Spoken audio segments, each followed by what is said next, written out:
Y bueno, gente, esta noche vamos a un lugar un poco diferente. Un lugar donde el sol no solo calienta, sino que es un dios. Donde los reyes son inmortales y los gatos son, bueno, básicamente la realeza. Nos vamos al antiguo Egipto. Y no vamos a hablar de cómo construir una pirámide, porque seamos sinceros, es mucha matemática y trabajo pesado. En su lugar, vamos a explorar algo mucho más relajante. Vamos a hablar de cómo los antiguos egipcios se colocaban más alto de lo que te imaginas, usando lo que la naturaleza les daba, y lo hacían con un estilo que, francamente, te dejaría en ridículo. De hecho, si te dejaran caer en medio de una de sus fiestas religiosas, probablemente no sobrevivirías a la primera noche. Era otro nivel de intensidad. Así que, antes de que te acomodes, dale a me gusta y suscríbete, pero solo si de verdad te gusta lo que hago aquí.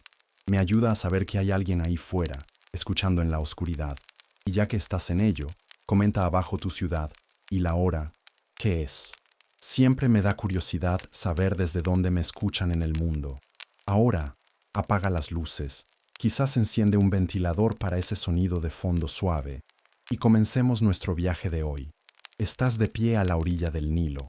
No el Nilo turístico de hoy, con sus cruceros y sus guías con megáfonos. Estás en el Nilo de hace 3500 años. El aire es espeso, pesado con una humedad que puedes casi masticar. El calor es implacable. Un manto dorado que presiona sobre tus hombros.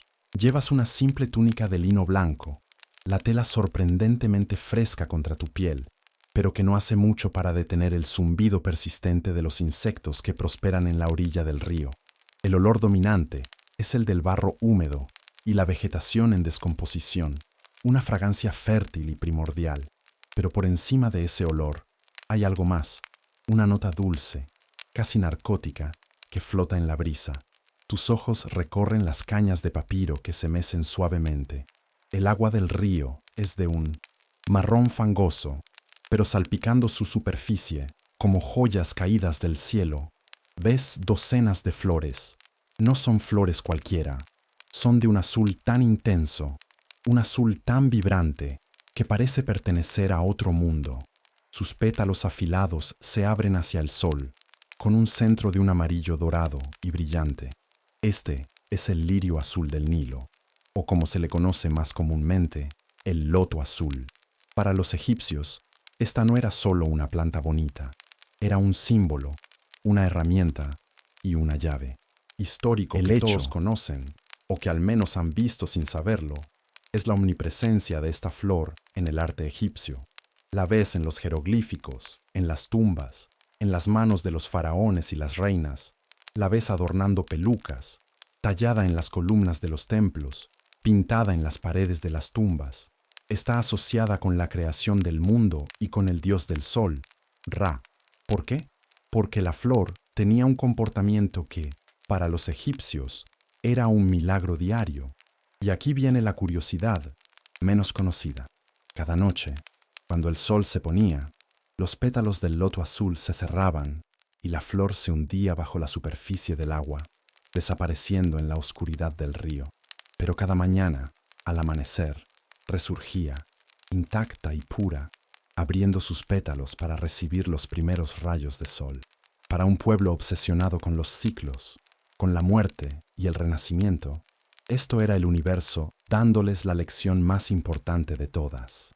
La flor era la encarnación de la resurrección, era la promesa de que, al igual que el sol y el loto, el alma también podía viajar a través de la oscuridad del inframundo y renacer en la luz. Era el ciclo de la vida, la muerte y el renacimiento, desplegándose en el agua cada 24 horas. Te agachas, con cuidado de no resbalar en el barro. El agua está sorprendentemente tibia. Con tus dedos, tocas los pétalos de una de las flores. Son suaves, casi cerosos. Acercas la flor a tu rostro y la inhalas profundamente. El aroma es abrumador, dulce, floral, pero con un trasfondo extraño, casi almizclado. Es un olor que parece calmar tu mente al instante, ralentizando tus pensamientos. Es el perfume del crepúsculo en el Nilo, el aroma de lo divino, pero el simbolismo y el perfume eran solo la capa superficial. Los sacerdotes y la élite sabían que el verdadero secreto del loto no estaba en cómo se veía o cómo olía, sino en lo que podía hacer. Dentro de sus pétalos azules se escondían alcaloides, compuestos que, cuando se ingerían, tenían un efecto suave pero innegable en la conciencia humana. No te lanzaban a un viaje psicodélico salvaje, no como otras sustancias que exploraremos más tarde. Era más sutil, una sensación de euforia tranquila, de calma dichosa.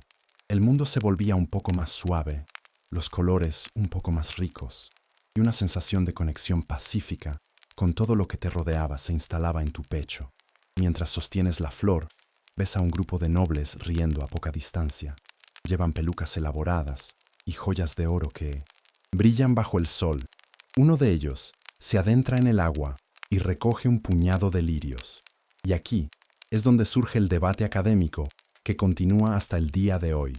Los historiadores todavía discuten si el uso del loto azul era puramente simbólico y ceremonial, o si era, en esencia, una droga recreativa para la clase alta. Cuando ves esas pinturas en las tumbas de gente sosteniendo un loto en la nariz, ¿están simplemente disfrutando de su perfume o están inhalando sus vapores para obtener un efecto psicoactivo? Algunos académicos argumentan que es puramente iconografía religiosa. Otros, señalando la frecuencia con que aparece junto a copas de vino en escenas de banquetes, insisten en que los egipcios sabían exactamente lo que estaban haciendo. Es el eterno debate sobre las intenciones de una cultura que no dejó manuales de usuario para sus rituales. Probablemente se reirían si supieran que, milenios después, nos quedamos rascándonos la cabeza, tratando de averiguar si sus fiestas eran rezos o, bueno, simplemente fiestas muy, muy buenas. La tarde avanza. El disco solar, el propio Ra, comienza su descenso hacia el horizonte occidental, pintando el cielo de naranja y púrpura. El aire se enfría un poco, trayendo un ligero alivio.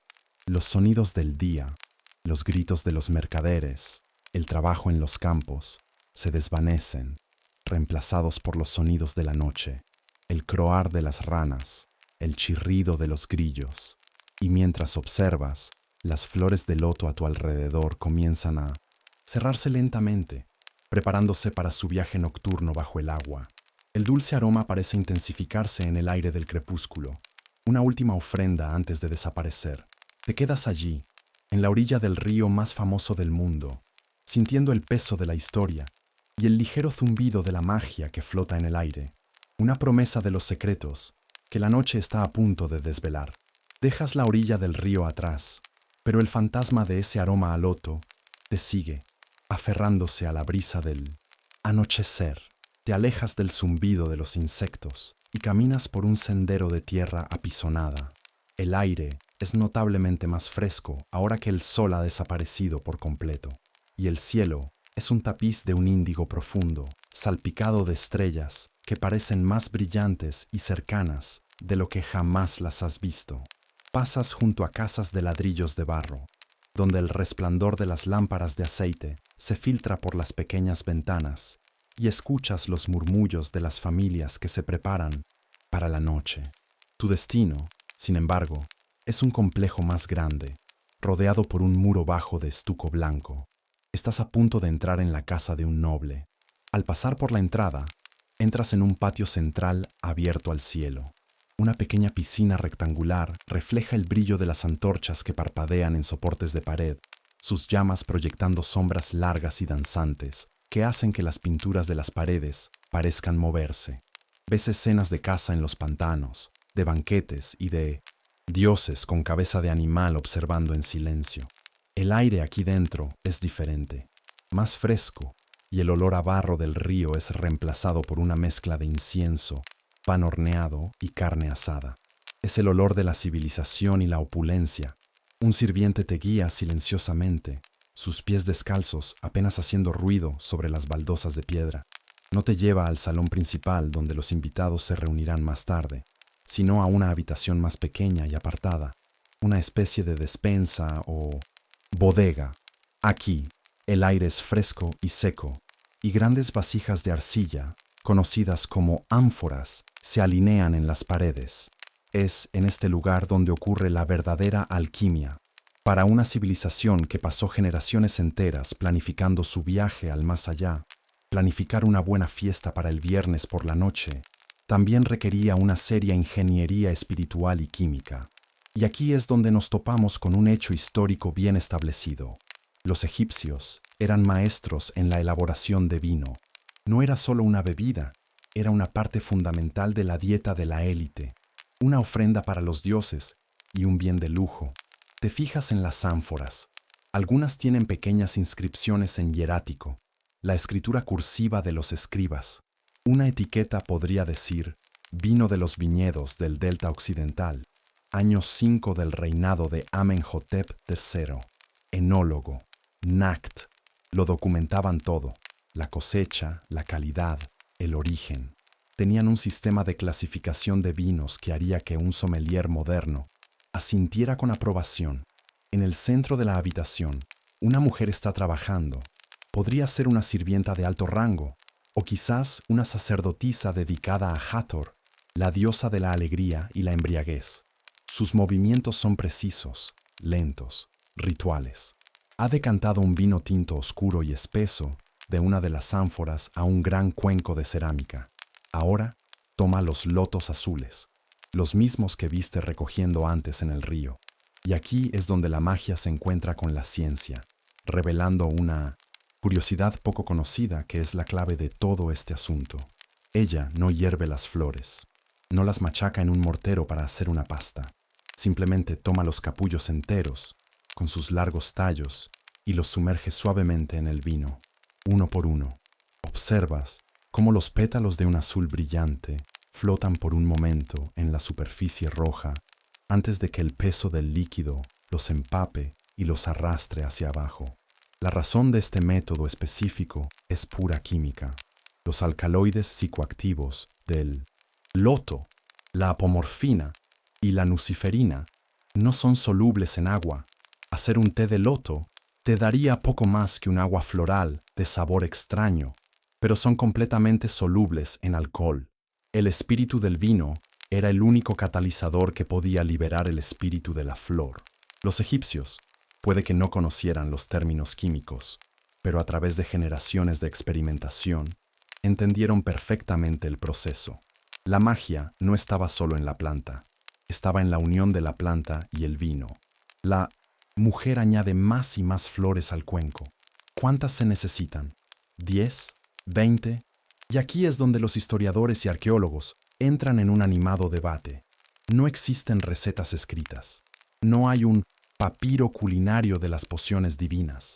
Los académicos discuten sin cesar sobre la potencia de estas infusiones. ¿Cuántos lotos se usaban por jarra de vino? Se dejaban reposar durante horas o días, y añadían otros ingredientes para mejorar o alterar los efectos. Algunos relieves parecen mostrar la adición de trozos de raíz de mandrágora, otra planta muy potente. Otros sugieren que se añadía miel para endulzar la infusión, que podía volverse amarga. Los egiptólogos modernos han intentado recrear la bebida en laboratorios, pero sin la receta original. Todo es una conjetura informada. Uno pensaría que para una civilización obsesionada con escribirlo todo, desde los inventarios de grano hasta las listas de la colada, alguien se habría molestado en anotar la receta. 2 puñados de loto, 1 jarra de buen vino.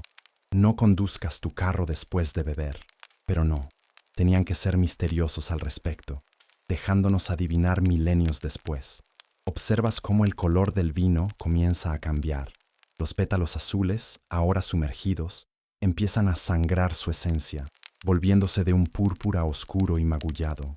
El vino tinto rubí se oscurece, adquiriendo una tonalidad casi negra en las profundidades del cuenco. Parece volverse más denso, más significativo. Ya no es solo vino, es un elixir. El aire en la habitación se llena de un nuevo aroma. El olor agudo y fermentado de las uvas se mezcla ahora con el perfume dulce y narcótico del loto. Es un olor embriagador por sí solo, una promesa de lo que está por venir. Esto no era simplemente dejar caer una rodaja de lima en una bebida. Esto era mixología antigua, del tipo que venía con su propio panteón de dioses y el potencial de verlos en persona si te equivocabas con la dosis. Finalmente, la mujer parece satisfecha. Con un gesto final, cubre el cuenco con un trozo de lino limpio, dejando que la infusión repose, que los secretos de la flor se fusionen completamente con el vino. La preparación está completa. El silencio desciende sobre la habitación, roto solo por el suave crepitar de una antorcha en el pasillo.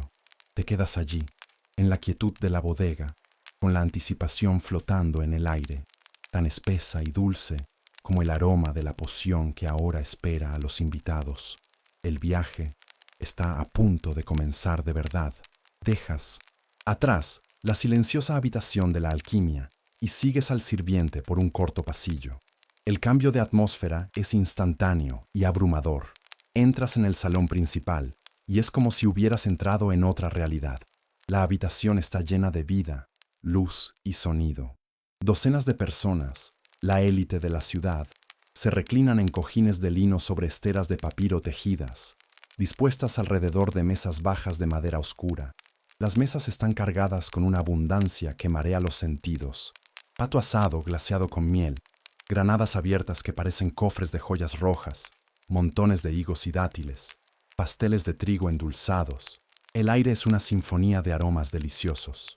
El sonido te envuelve. En una esquina, un hombre con una barba cuidada toca un arpa alta, sus dedos arrancando melodías suaves y ondulantes que llenan el espacio. Cerca de él, una joven sopla en una flauta de caña, sus notas agudas y dulces como el canto de un pájaro. Estos sonidos se entrelazan con el murmullo bajo y constante de las conversaciones, las risas suaves y el tintineo de las copas. El ambiente es menos fiesta de oficina incómoda y más reunión familiar divina donde todos son guapos y ligeramente mágicos. Aquí no hay charlas triviales sobre el tiempo. Probablemente están debatiendo las implicaciones teológicas de los patrones migratorios de los hipopótamos. Jóvenes sirvientas, vestidas solo con faldas cortas y collares de cuentas, se mueven con una gracia líquida entre los invitados. Llevan en sus cabezas conos de cera perfumada que, con el calor de la habitación y de sus cuerpos, se derriten lentamente, goteando sobre sus pelucas y hombros, liberando una fragancia constante de mirra y flores. La luz de una docena de antorchas y lámparas de aceite parpadea por todas partes, reflejándose en los anchos collares de oro, en las pulseras de lapislázuli y en los ojos delineados con col de los invitados. Una de estas sirvientas se acerca a ti, te ofrece una copa, delicada, no de arcilla tosca, sino de fayenza, una cerámica vidriada de un brillante color turquesa. Está llena hasta la mitad con el vino oscuro que viste preparar. El elixir, la aceptas, el material liso y fresco en tu mano. Por un momento, solo observas el líquido oscuro, casi negro, que se arremolina dentro de la copa. Levantas la vista y ves que casi todos los demás también sostienen una copa similar. Algunos ya están bebiendo, sus rostros relajados en sonrisas serenas. Llevas la copa a tus labios. El aroma es el mismo que en la bodega. Vino y flores, promesa y secreto. Tomas un sorbo. El sabor es complejo. Primero, la dulzura del vino y quizás de la miel, que cubre tu lengua. Inmediatamente después, llega el sabor del loto. Es un sabor extraño, no del todo floral, no del todo amargo. Es etéreo, casi como probar un color o un sueño. Tiene un regusto ligeramente amargo y medicinal, pero no es desagradable. Es simplemente diferente a todo lo que has probado antes. No sucede nada de inmediato. No hay un golpe repentino ni una oleada de mareo. Terminas tu sorbo y dejas la copa sobre la mesa. El arpista comienza una nueva melodía, pero entonces, muy sutilmente, comienzas a sentirlo. Es una calidez que empieza en tu pecho, justo detrás de tu esternón, y se expande lentamente hacia afuera, como una gota de tinta dorada en el agua. La calidez se desliza por tus hombros, baja por tus brazos hasta la punta de tus dedos, luego fluye hacia abajo, a través de tu torso y tus piernas. No es una calidez incómoda, es profundamente reconfortante. Es como estar envuelto en la manta más suave del mundo. Cualquier tensión que pudieras tener en tus hombros, en tu mandíbula, simplemente se disuelve. Los pequeños problemas y ansiedades que ocupaban tu mente parecen distantes, insignificantes, como si le pertenecieran a otra persona en otro tiempo. Y aquí es donde la curiosidad menos conocida de esta planta se manifiesta. La apomorfina, uno de sus principales compuestos, activos, es conocida por inducir un estado de euforia tranquila y lúcida. No es el tipo de borrachera que te hace pensar que puedes bailar bien. Es el tipo de borrachera en la que crees que entiendes lo que el gato está pensando. Y probablemente no te equivocas. Ahora notas los cambios en tu percepción. El mundo no se está volviendo borroso o distorsionado. Al contrario, parece más real, pero al mismo tiempo, más suave. Los colores de la habitación se intensifican. El turquesa de tu copa, el rojo intenso de las granadas, el azul profundo del lapislázuli en el collar de una mujer al otro lado de la habitación. Todos parecen vibrar con una nueva vida. Las llamas de las antorchas ya no parpadean frenéticamente. Parecen bailar a cámara lenta, sus colas anaranjadas dejando un rastro efímero en tu visión. Miras los jeroglíficos pintados en las paredes, las figuras de dioses y faraones, y por un momento jurarías que no están estáticos. El ibis de Thoth parece girar su cabeza ligeramente, el halcón de Horus parece parpadear, o tal vez solo sea el vino. De cualquier manera, la decoración de interiores de repente se ha vuelto mucho más interesante. Y mientras te dejas llevar por esta suave ola, la música te llama la atención de nuevo. Y aquí surge otro debate académico. ¿El arpista está simplemente tocando una canción popular de la época? ¿O esta melodía específica, con su ritmo repetitivo y su estructura cíclica, está diseñada intencionadamente para interactuar con el loto que ahora fluye por tus venas? Algunos etnomusicólogos teorizan que ciertas frecuencias y ritmos pueden ayudar a inducir estados de trance. Quizás los egipcios, maestros de la experiencia sensorial, habían descubierto esto. Quizás la música no era solo entretenimiento, era una tecnología sónica, un ritmo creado para guiar tu conciencia, para ayudarte a navegar la suave corriente del espíritu de la flor. Te recuestas en tus cojines, sintiéndote completamente relajado, lúcido y extrañamente feliz. Tomas otro sorbo lento del vino mágico. El sabor ya te resulta familiar. Bienvenido. El murmullo de las conversaciones se ha convertido en una especie de zumbido agradable, el telón de fondo de tu propia y serena experiencia. Estás en un banquete egipcio, sí, pero también estás en el umbral de un viaje mucho más profundo. Y este primer paso, este suave baile de los colores y los sonidos, ya es un mundo completamente distinto de aquel en el que te encontrabas en la orilla del río. Estás cómodamente recostado en tus cojines, el mundo convertido en una obra de arte suave y brillante gracias al vino de loto. Pero entonces, un nuevo sonido comienza a filtrarse desde el exterior. No es la melodía contenida del arpa y la flauta, es un rugido, un estruendo profundo y distante, compuesto por miles de voces humanas, el ritmo insistente de tambores y el traqueteo metálico y vibrante de innumerables sistros. El anfitrión del banquete, tu noble conocido, se pone de pie. Una amplia sonrisa se extiende por su rostro. Es hora, anuncia a sus invitados, su voz resonando en el salón. La diosa nos espera. La verdadera fiesta ha comenzado. Dejáis la serena opulencia de la villa y salís a la noche. La transición es como sumergirse en un mar embravecido. Te golpea una ola de sonido, calor y energía humana. Las calles, antes tranquilas, están ahora atestadas de gente. No es un motín ni una revuelta. Es una fiesta a escala de civilización. Hay antorchas por todas partes, creando un día artificial y parpadeante. Y en esta luz danzante ves a gente de todas las clases sociales. Soldados con sus faldas de cuero, comerciantes con sus túnicas finas, granjeros con la piel curtida por el sol, escribas con sus dedos manchados de tinta. Todos están juntos, mezclados, cantando, bailando y bebiendo de copas de arcilla. El aire es espeso y tiene un olor abrumadoramente agrio y a levadura, el olor de miles de litros de cerveza. Te das cuenta de que esto no es un simple festejo, Esto es un ritual. Esta es la fiesta divina de la embriaguez. Mientras te abres paso entre la multitud, escuchas fragmentos de la historia cantados y coreados a tu alrededor. Es la historia de la salvación de la humanidad. El gran dios del sol, Ra, se había enfadado con su creación, la humanidad, y envió a su ojo, su hija, a castigarlos. Pero ella tomó la forma de la diosa leona, la temible Sekhmet, y su ira fue tan inmensa que su castigo se convirtió en una masacre. Disfrutaba tanto de la matanza que se negó a detenerse, y la humanidad estuvo al borde de la aniquilación. En un intento desesperado por detenerla, Ra ordenó que se prepararan 7.000 jarras de cerveza y que se tiñeran con ocre rojo para que parecieran sangre humana. Sekhmet, sedienta, encontró el campo inundado de este mar de sangre y bebió hasta que cayó en un profundo sueño etílico.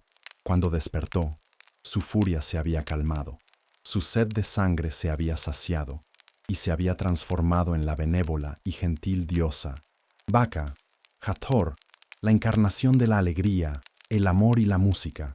Así que esta noche, tu propósito, tu deber religioso, es recrear ese momento mítico.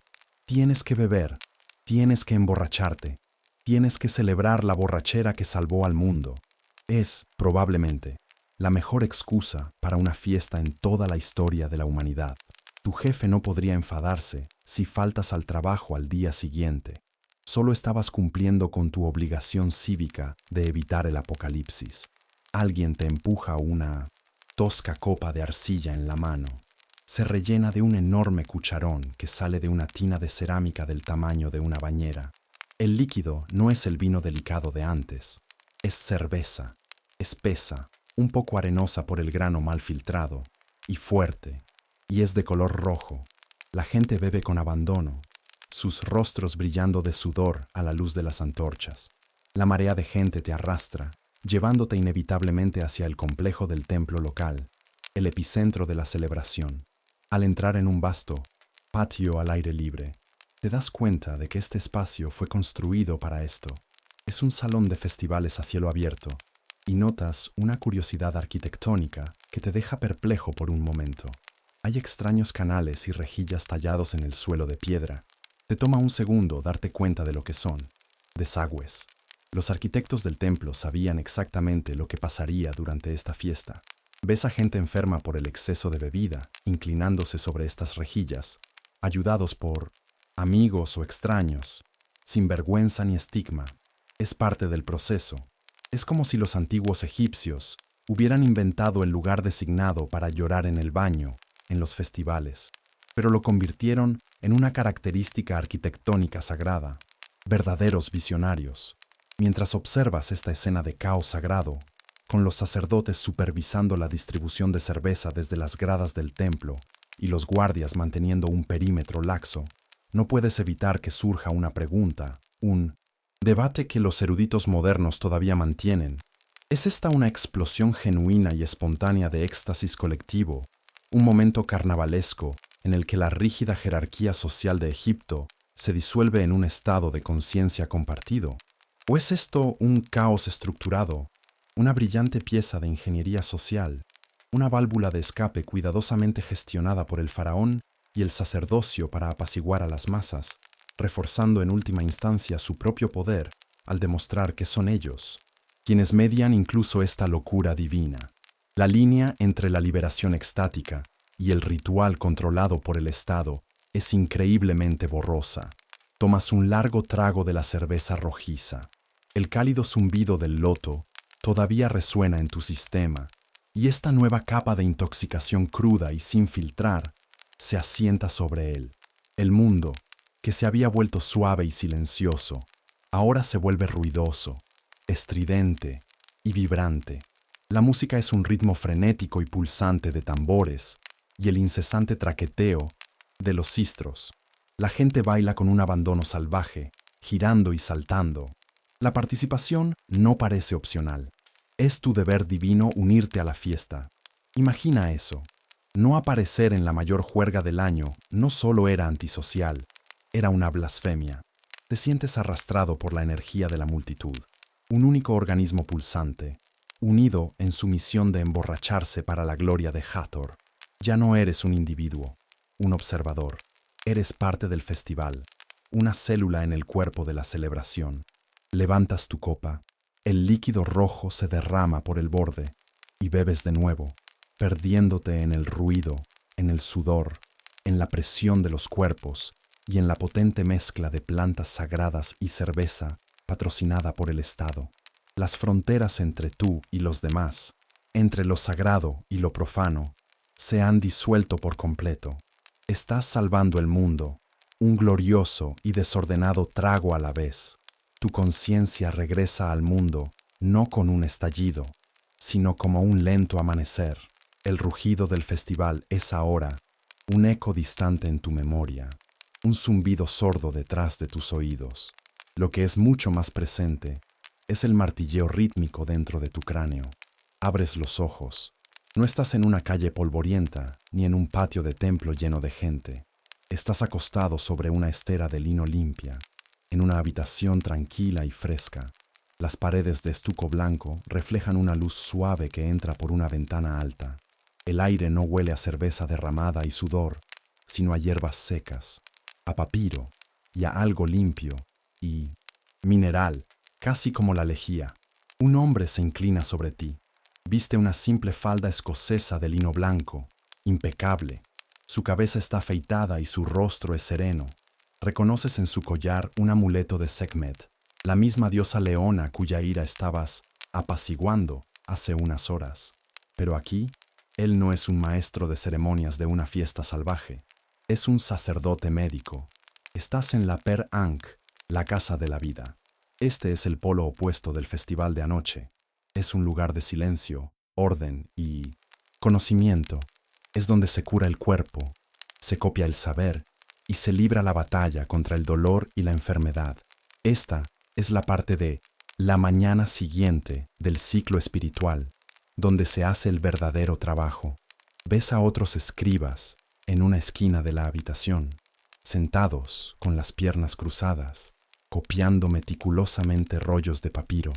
Estanterías de madera a lo largo de una pared sostienen docenas de estos rollos y jarras de arcilla etiquetadas con su contenido. Este lugar, biblioteca, es a la vez escuela, farmacia y clínica. Y aquí es donde el conocimiento histórico, un hecho conocido por todos los egiptólogos, cobra vida. La medicina egipcia era asombrosamente sofisticada para su época. El sacerdote que te atiende consulta brevemente un papiro que descansa sobre una mesa cercana.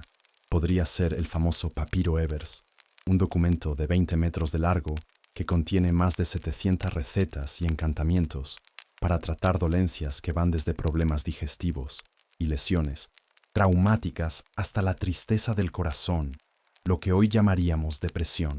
El sacerdote determina que tu dolencia es simplemente el resultado predecible de participar con entusiasmo en tu deber cívico-religioso.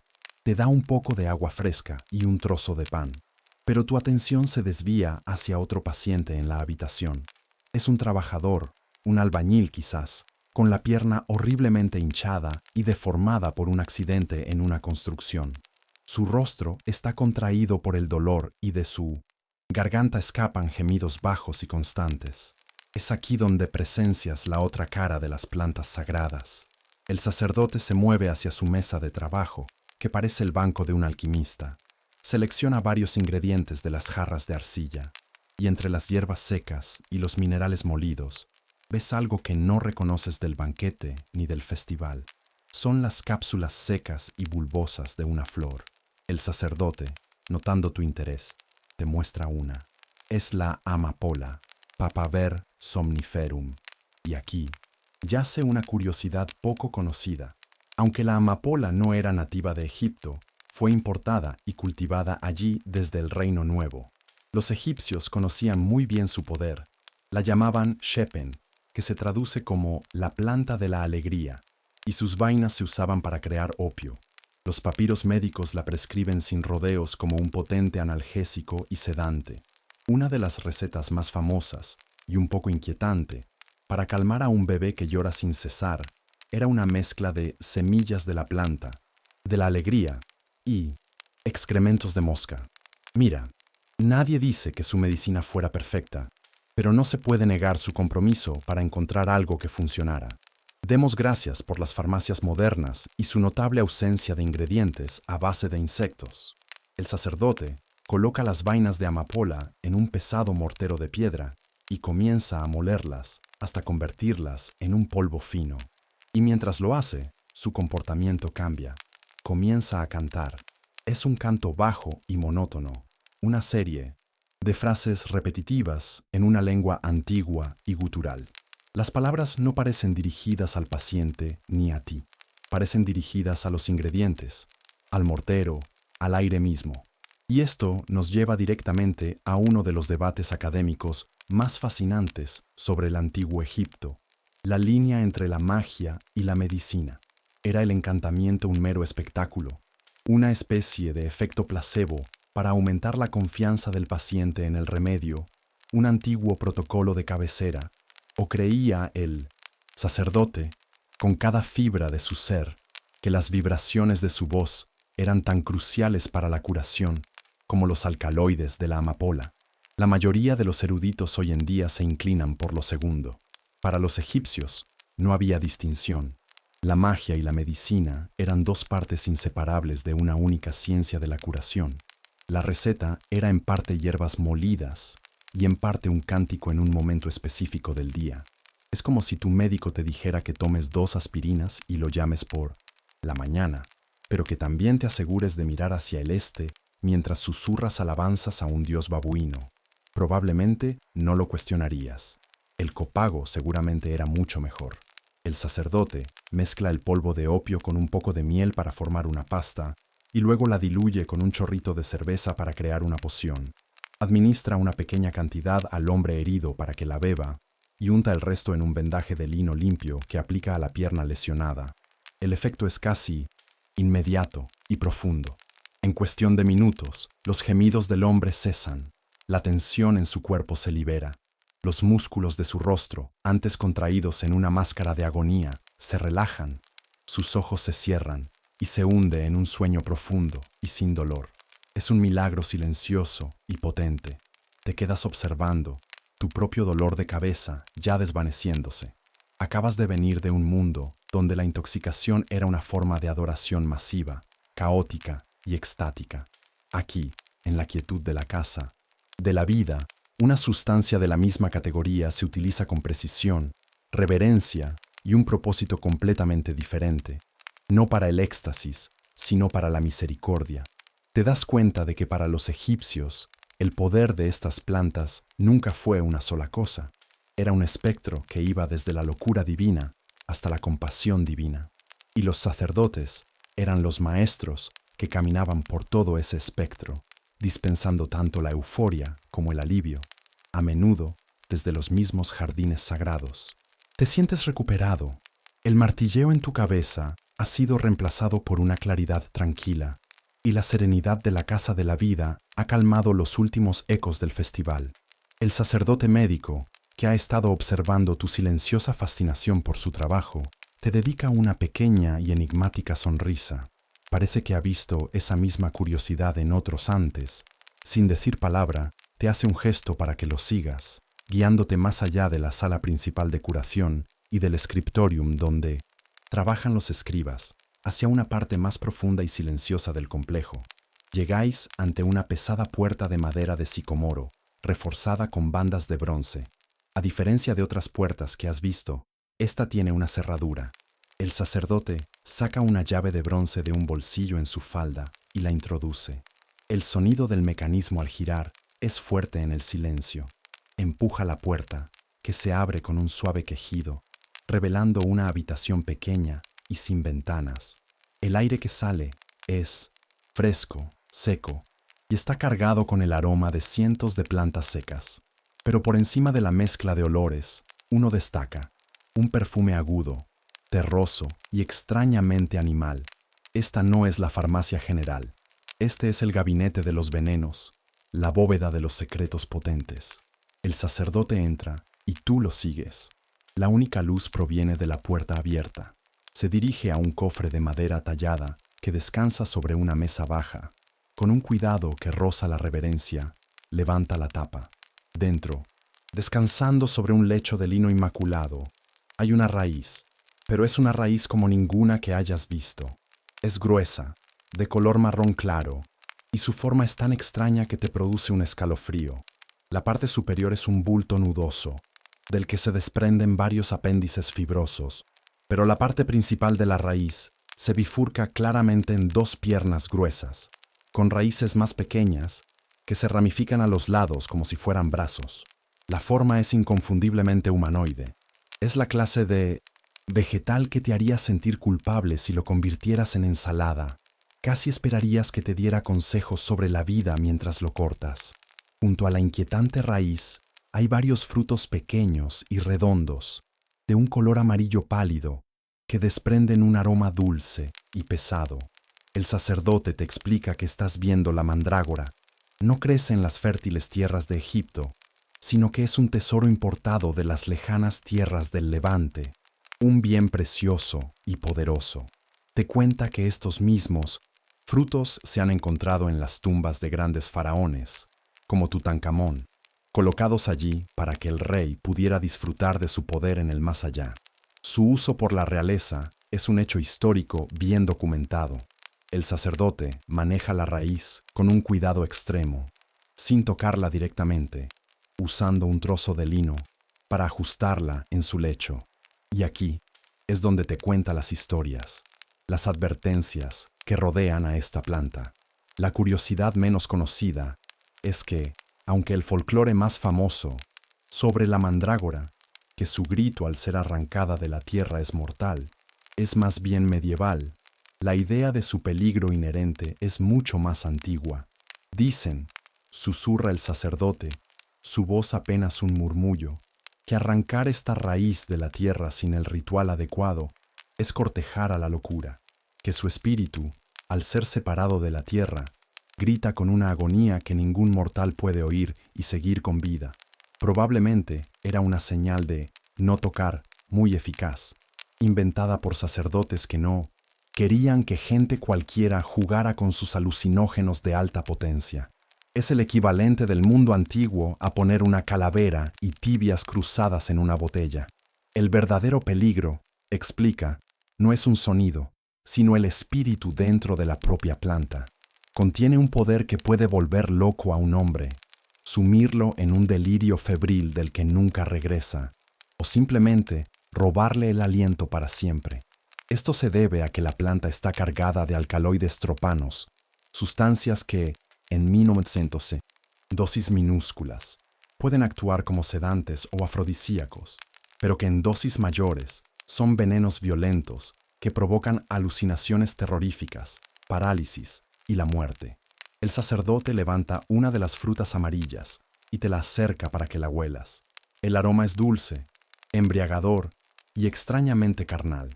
Para algunos, dice, este es el aroma del amor, el aliento de Hathor. Y aquí es donde entra el debate académico. ¿Cuál era el uso principal de la mandrágora en Egipto? Una escuela de 1900 pensamiento, basándose en escenas de banquetes donde se ve a mujeres ofreciendo el fruto a los hombres, o en su asociación con la diosa del amor, argumenta que era principalmente un ingrediente en pociones de amor y rituales de fertilidad, un afrodisíaco potente para asegurar el linaje o encender la pasión. Pero para otros, continúa el sacerdote, y su voz baja aún más, volviéndose más intensa, es una llave, una que abre puertas que deben permanecer cerradas. Y esta es la otra cara del debate. ¿Utilizaban los sacerdotes las propiedades delirantes y alucinatorias de la planta en sus rituales más secretos? La consumían en dosis cuidadosamente calculadas para inducir un trance profundo, para viajar fuera del cuerpo, para hablar con los espíritus de los muertos o para recibir visiones de los dioses. El arte es ambiguo. Los textos guardan silencio sobre este uso. Nos muestran la llave, pero nunca nos dicen qué puerta específica estaba destinada a abrir. Esto no era tu suave y agradable vino de loto. Esto era el curso avanzado. Los efectos podían variar desde enamorarse perdidamente hasta creer que eres un ganso durante 3 días. La dosis era, por decirlo suavemente, crítica. Era la línea más delgada imaginable entre el éxtasis divino y la locura permanente.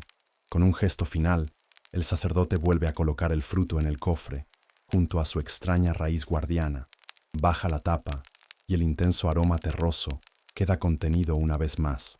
Cierra el cofre y luego te guía, fuera de la habitación, cerrando la pesada puerta de madera con llave. El sonido del cerrojo al encajar parece definitivo, sellando el secreto una vez más. Te quedas en el pasillo, el olor ordinario a papiro e incienso volviendo a tus fosas nasales, como si despertaras de un sueño extraño. Has vislumbrado el siguiente nivel del misterio. Conocías la magia suave del loto y la misericordia pragmática de la amapola. Ahora sabes que, en cofres cerrados, en los rincones más oscuros de los templos, se guardaban otros secretos más salvajes, portales a experiencias tan intensas que debían ser custodiadas por el miedo, el ritual y cerraduras de bronce. Estás de pie en el pasillo silencioso de la Casa de la Vida, el eco de una puerta cerrándose con llave todavía resonando en tu mente. El peso de lo que acabas de ver, la raíz con forma de hombre, se asienta sobre ti. Es el peso de un secreto guardado con celo. El sacerdote médico te observa y en sus ojos, que parecen contener la sabiduría de generaciones, ves que comprende tu desconcierto. Ve que has empezado a entender que estas plantas son mucho más que simples medicinas o aditivos para fiestas. Son llaves. Y él, al parecer, ha decidido mostrarte la puerta que abren. Ven, dice en voz baja, guiándote a una cámara aún más pequeña y aislada, amueblada solo con unas cuantas esteras limpias en el suelo. Es una sala de meditación, un lugar para viajes interiores. Cuando un hombre muere, comienza el sacerdote, su voz adoptando un tono de enseñanza. Su alma, abandona el cuerpo, pero no va directamente a la luz. Debe emprender un viaje peligroso a través de la Duat, el inframundo. Te explica que la Duat es un reino de oscuridad, un laberinto de 12 horas o regiones por las que el propio dios Sol, Ra, debe viajar cada noche en su barca solar para poder renacer al amanecer. Es un lugar lleno de pruebas, de demonios con cabeza de cuchillo y serpientes gigantes. Para que un alma llegue a salvo al paraíso, necesita un guía. Ese guía es el libro de los muertos. El libro de los muertos, te explica, es esencialmente el primer GPS sobrenatural de la historia. Te da instrucciones paso a paso sobre cómo evitar lagos de fuego y qué decirle a los guardianes de las puertas para que te dejen pasar. Olvidarte de empacarlo para tu viaje eterno era un error mucho más grave que olvidar tu pasaporte para unas vacaciones. Pero te surge una pregunta. ¿Cómo se escribieron esas guías? ¿Quién fue el primer viajero que cartografió esas regiones oscuras y aprendió las contraseñas secretas de los demonios? Algunos sacerdotes, continúa, son llamados a una tarea sagrada. Deben caminar por los senderos de la Duat antes de que les llegue su hora. Deben ser los exploradores para las almas que vendrán después. No dice explícitamente que para ello ingieren la mandrágora o una combinación de otras plantas, pero la implicación flota en el aire, tan densa como el incienso. Te pide que te sientes, que cierres los ojos. Su voz se convierte en un canto bajo y rítmico, y te guía. No estás tomando ninguna sustancia, pero su voz es el vehículo. Te invita a un viaje dentro de tu propia mente. Sientes una extraña ligereza. La sensación de tu cuerpo en la estera se desvanece. Es como si tu conciencia se desprendiera suavemente de su anclaje físico. Estás flotando en una oscuridad cálida y silenciosa. Luego, un paisaje se forma a tu alrededor. Estás en la orilla de un río cuyas aguas son negras y silenciosas como el espacio. Una magnífica barca se desliza hacia ti, sin remos ni velas, brillando con una luz dorada interna. Es la barca de Ra. Subes a bordo y tu viaje a través de la Duat comienza. Viajas a través de las horas de la noche, cada una nueva región con nuevos peligros. Pasas por enormes puertas de piedra, cada una custodiada por un ser aterrador. Uno tiene cuerpo de hombre y cabeza de serpiente. Otro es un demonio hecho de cuchillos. La voz del sacerdote en tu mente te susurra los nombres, secretos y los hechizos que debes recitar para que te permitan el paso. Imagina tener que pasar un examen final justo después de morir, donde todas las preguntas son acertijos planteados por un demonio con 3 cabezas. ¿Y tú que pensabas que tu examen de conducir fue estresante? Por eso los sacerdotes hacían viajes de práctica. Y es aquí donde te enfrentas a una teoría audaz, una idea que los futuros eruditos llamarán enteogénica. Las imágenes que ves, extraídas de los textos funerarios como el Amduat, son increíblemente extrañas. ¿Son simplemente producto de la imaginación mitológica? ¿O, como algunos teorizarán, son informes de viaje notablemente precisos? ¿Son descripciones de las visiones inducidas por sustancias psicoactivas, cartografiadas por psiconautas sacerdotales? ¿Es el gran demonio serpiente Apep, que intenta devorar la barca de Ra cada noche, una simple metáfora del caos? ¿O es la representación de una alucinación aterradora y universal que uno debe enfrentar y superar en un trance profundo para alcanzar un estado superior de conciencia? La corriente principal de la egiptología en el futuro rechazará firmemente esta idea. La voz del sacerdote parece anticiparlo. Los eruditos del mañana lo llamarán simbolismo. Parece decir, dirán que es una teología compleja, el producto de una imaginación rica, pero en última instancia, primitiva. Es el eterno debate. Los egiptólogos de la corriente principal te dirán que todo esto es un simbolismo bello y complejo. Otros te dirán que un sacerdote simplemente comió un hongo muy específico y escribió lo que vio. La verdad, probablemente, se encuentra en un punto intermedio y es infinitamente más interesante. Después de pasar las 12 puertas y derrotar a la oscuridad, la barca llega a una tierra de luz perpetua y serena. Has llegado a los campos de Aru, el paraíso egipcio. Es una versión idealizada del valle del Nilo que dejaste atrás. El trigo crece más alto que un hombre. Los árboles están cargados de fruta y una brisa suave y dulce susurra entre las cañas de papiro. Aquí, las almas de los justificados viven en una eternidad de paz y abundancia, disfrutando de todos los placeres de la vida sin el dolor ni el sufrimiento. Este es el destino final. Este es el propósito de todo el viaje. La voz suave del sacerdote te llama de vuelta. Las visiones de los campos de juncos se desvanecen. Sientes de nuevo el peso de tu cuerpo, la textura de la estera bajo tus piernas. Abres los ojos. La pequeña cámara está como antes, iluminada por una única lámpara de aceite. Pero tú has cambiado. Ahora lo entiendes. Los rituales, las plantas, los secretos guardados bajo llave. Su propósito final no era escapar de la vida, sino prepararse para la muerte. Eran una forma de reconocimiento espiritual, un método para que los vivos cartografiaran el más allá y garantizaran no solo su propio pasaje seguro, sino el de toda su civilización. Era el trabajo más importante y peligroso que un sacerdote podía realizar. Un viaje de ida y vuelta al infierno para robar el mapa del cielo. La voz del sacerdote se apaga y la pequeña cámara de meditación vuelve a enfocarse a tu alrededor.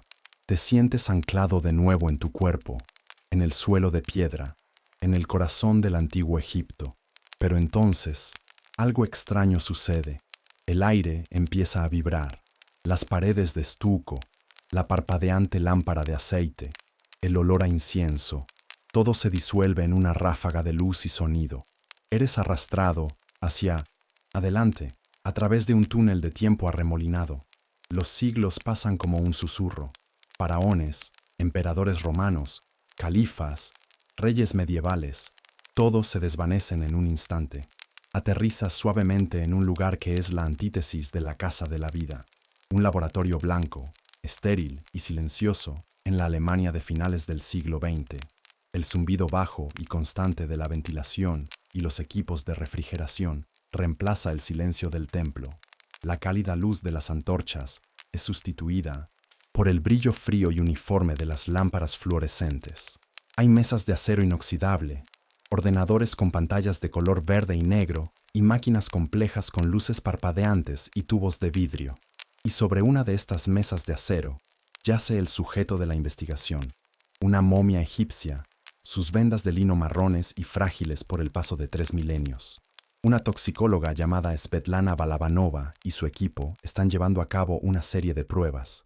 Buscan lo que todos esperarían, encontrar las sustancias de las que hemos estado hablando, trazas de opio, quizás de cannabis o de loto. Toman con cuidado una pequeña muestra de cabello de la momia, la someten a un proceso químico y la inyectan en una máquina de alta tecnología, un cromatógrafo de gases acoplado a un espectrómetro de masas. Es un aparato diseñado para identificar compuestos químicos con una precisión infalible.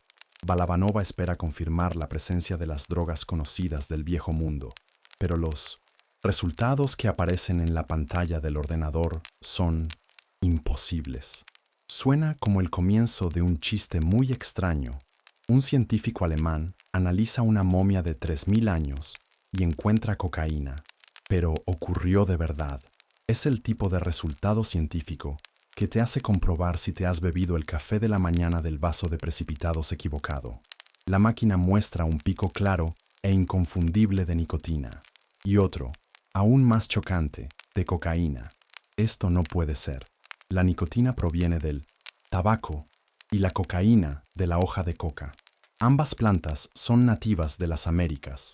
Se supone que eran completamente desconocidas en el Viejo Mundo antes de que Colón cruzara el Atlántico en 1492. Pensando que es un error, una anomalía, repiten la prueba. Mismo resultado.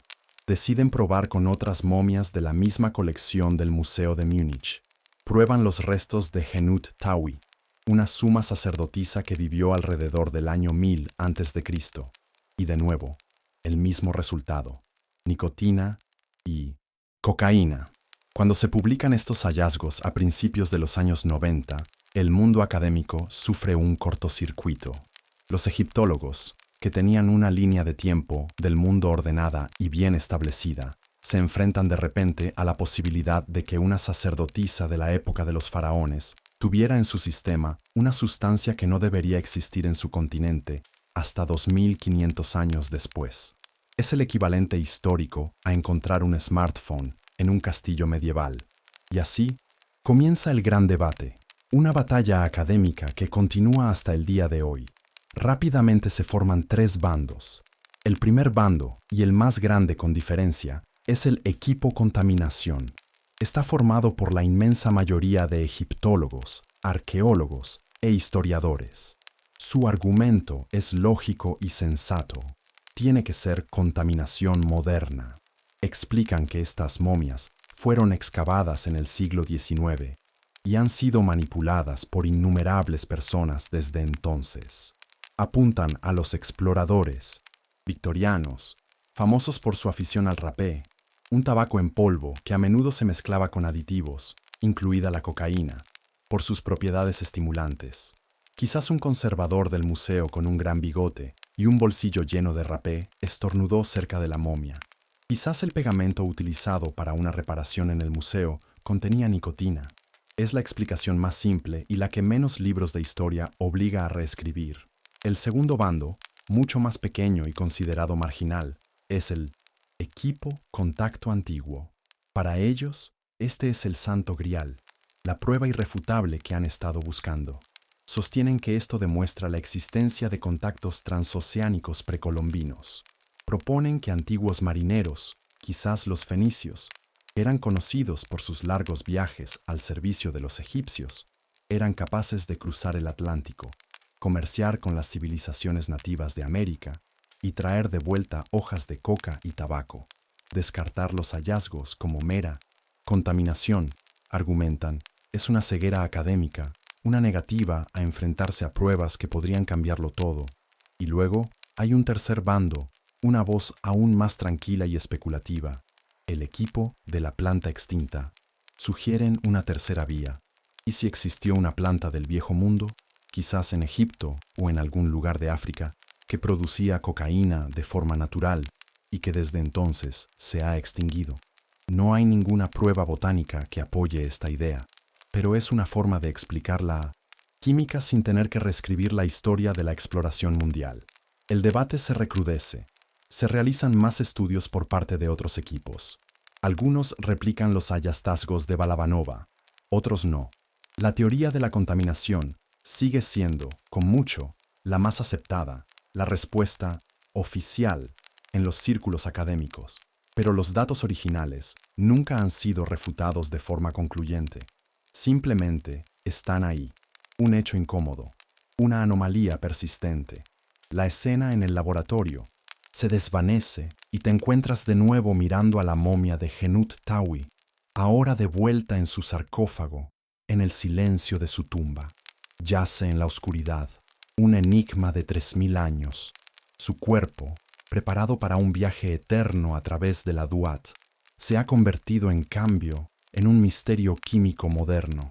Los secretos que susurró para pasar a los guardianes del inframundo parecen casi triviales en comparación con la pregunta encerrada en su antiguo cabello.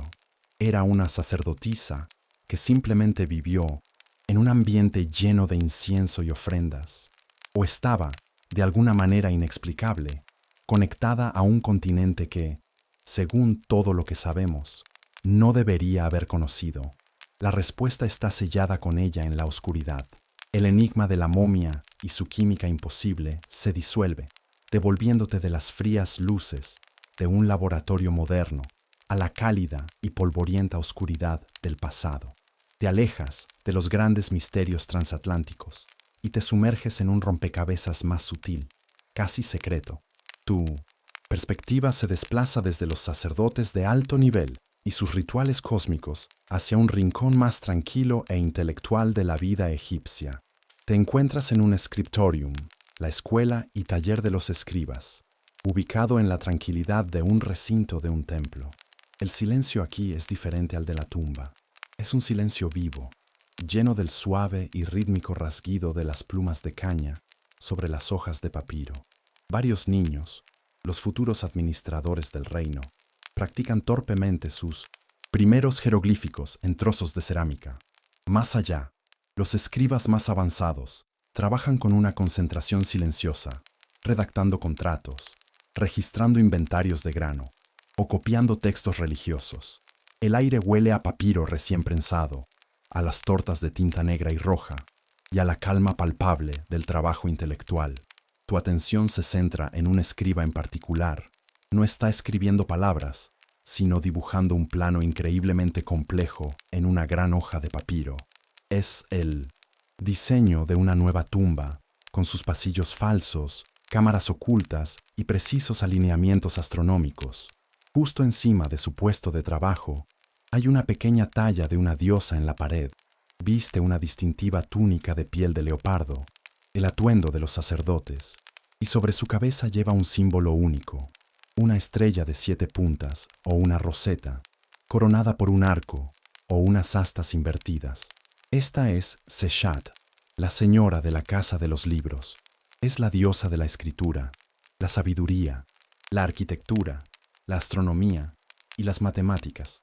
En esencia, era la bibliotecaria, contable y arquitecta divina de los dioses.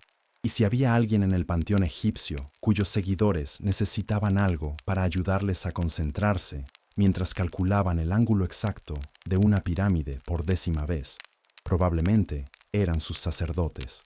Observas los materiales que rodean al escriba, el propio papiro sobre el que trabaja, la cuerda que ata un fajo de rollos en una esquina, la mecha de su lámpara de 1900, aceite. Si pudieras preguntarle, te diría que muchos de estos objetos vitales provienen de una misma planta, una planta increíblemente versátil que ellos llaman Shemshemet. Hoy la conocemos como Cannabis sativa. Este es un hecho histórico indiscutible. El cannabis existía en el antiguo Egipto, pero su uso principal, te explicaría el escriba, es industrial. Se cultiva por sus fibras para producir cáñamo, cuerdas para sus barcos, tela resistente para las velas, redes de pesca e incluso papel. Es, sin duda, el uso más aburrido del cannabis en la historia de la humanidad. Sin embargo, el escriba podría, si confiara en ti, compartir algunas curiosidades. Te contaría que se ha encontrado polen de Shemshemet en la envoltura de la momia del gran faraón Ramsés II. y te mostraría que los papiros médicos, como el que viste en la Casa de la Vida, contienen algunas recetas que utilizan esta planta.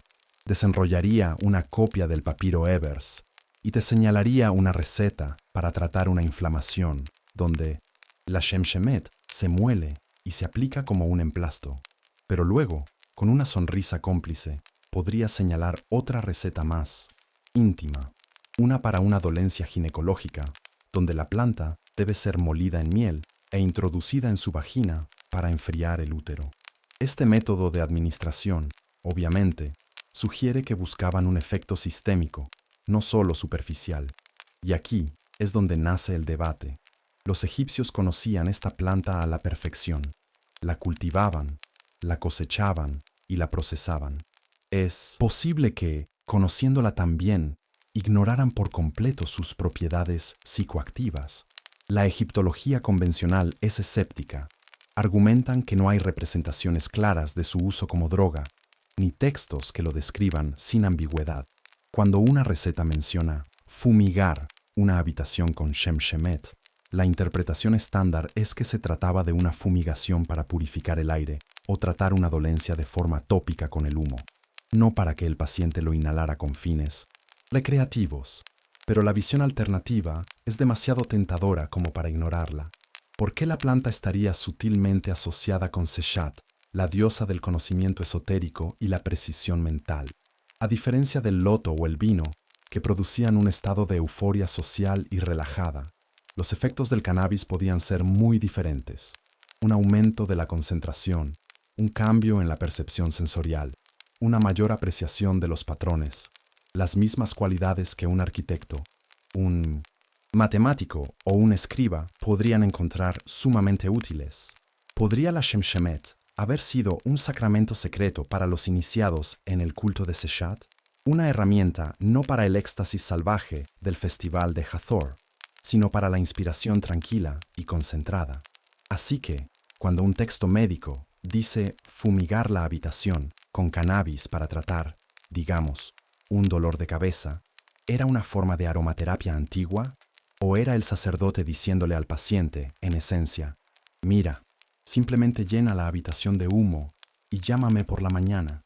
La redacción es, convenientemente para nuestra historia, deliciosamente vaga. La noche cae sobre el scriptorium. Los demás escribas y estudiantes han recogido sus cosas y se han ido. Pero el arquitecto que has estado observando sigue allí, encorvado sobre su complejo plano a la luz parpadeante de su lámpara. Junto a él, en un pequeño plato de cerámica, un puñado de hojas y cogollos secos de Shemshemet arde lentamente, sin llama, liberando una fina y fragante columna de humo. El humo se eleva en espiral, pasando junto a su rostro concentrado, hacia la talla de la diosa en la pared. ¿Es solo un incienso para mantener a los insectos a raya? ¿O es algo más? ¿Está simplemente trabajando hasta tarde? ¿O está en comunión con su patrona divina, su mente agudizada y su visión aclarada por el humo secreto de Seshat? La respuesta se pierde en la bruma fragante, un secreto guardado entre el escriba y su diosa. ¿Has vislumbrado los secretos, las pociones que traen alegría, las medicinas que alivian el dolor, las llaves que abren las puertas de la mente al más allá, y los enigmas que desafían el tiempo mismo? Pero ahora te enfrentas a la pregunta más importante de todas. ¿Quién controlaba todo esto? ¿Quién guardaba las llaves? La respuesta es tan simple como poderosa: los sacerdotes. Te encuentras ahora no como un invitado o un paciente, sino como un acólito, un aprendiz dentro de la vasta y jerárquica estructura del templo. El complejo del templo es una ciudad dentro de una ciudad. Muros imponentes lo separan del mundo mundano. Dentro, no solo hay santuarios y salas de ofrendas, sino también graneros, talleres, oficinas administrativas y, por supuesto, la Casa de la Vida. El sacerdocio egipcio era una institución inmensamente rica y organizada. No eran solo líderes espirituales, eran científicos, médicos, terratenientes y burócratas.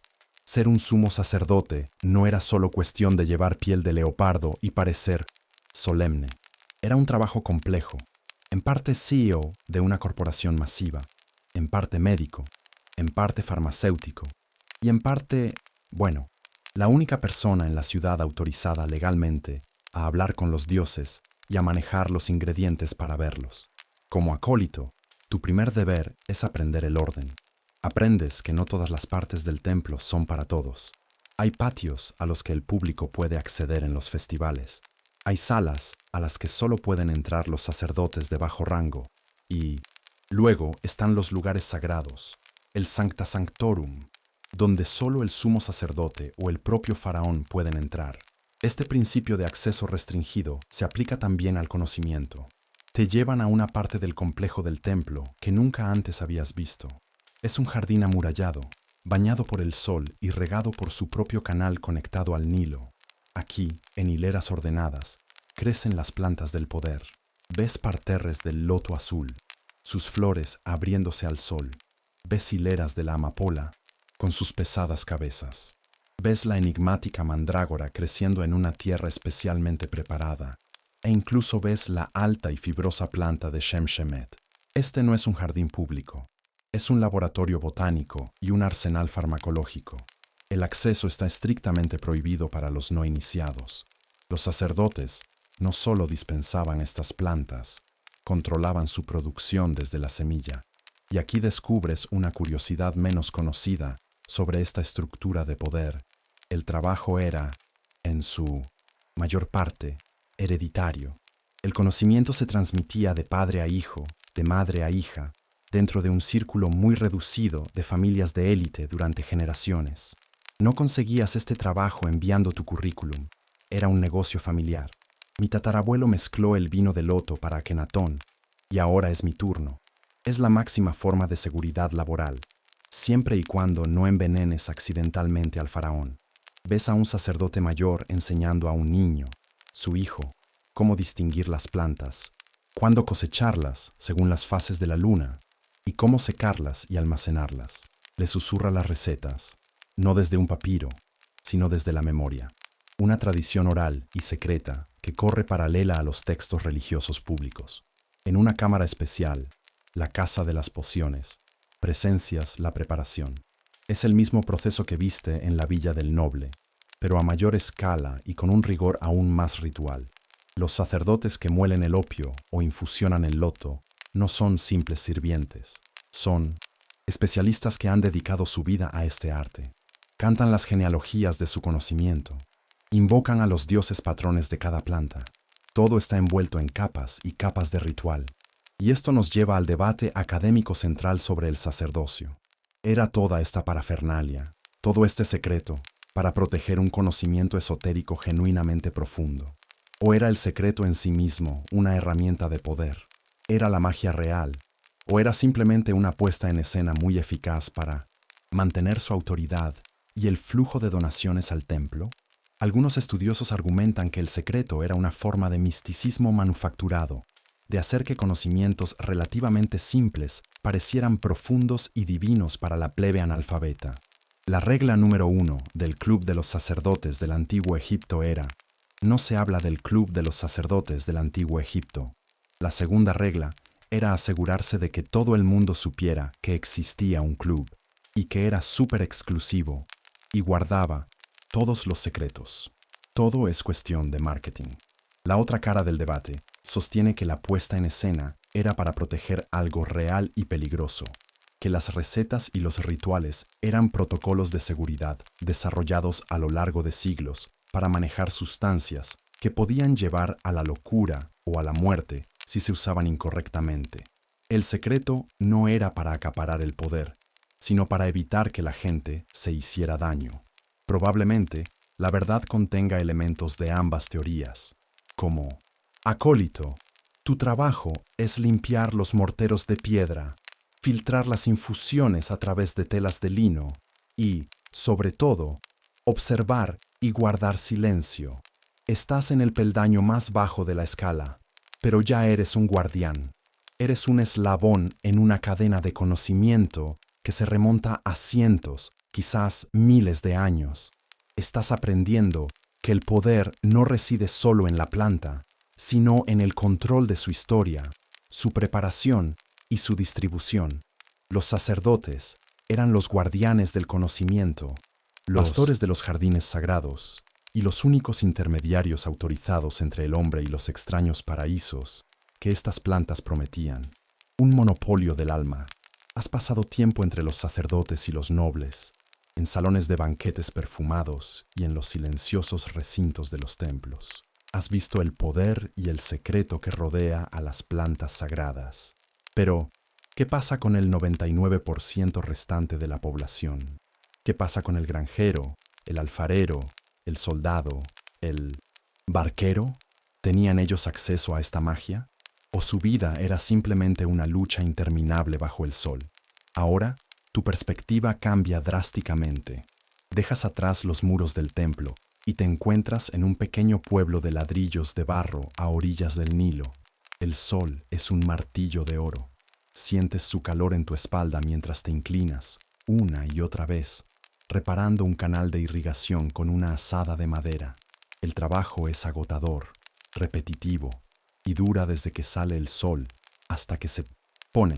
La vida para el egipcio medio era, ante todo, trabajo físico. Mientras los sacerdotes estaban ocupados cartografiando el inframundo y teniendo charlas con los dioses, tú estabas ocupado asegurándote de que tu burro no se comiera tu almuerzo. Las preocupaciones eran ligeramente diferentes.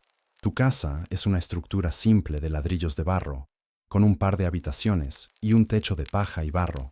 Es fresca en el interior, pero básica.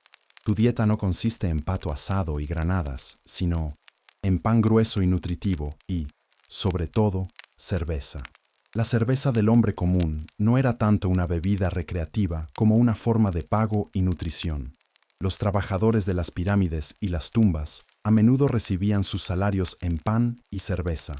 Era espesa, casi como una sopa, llena de calorías y probablemente mucho más segura para beber que el agua del canal.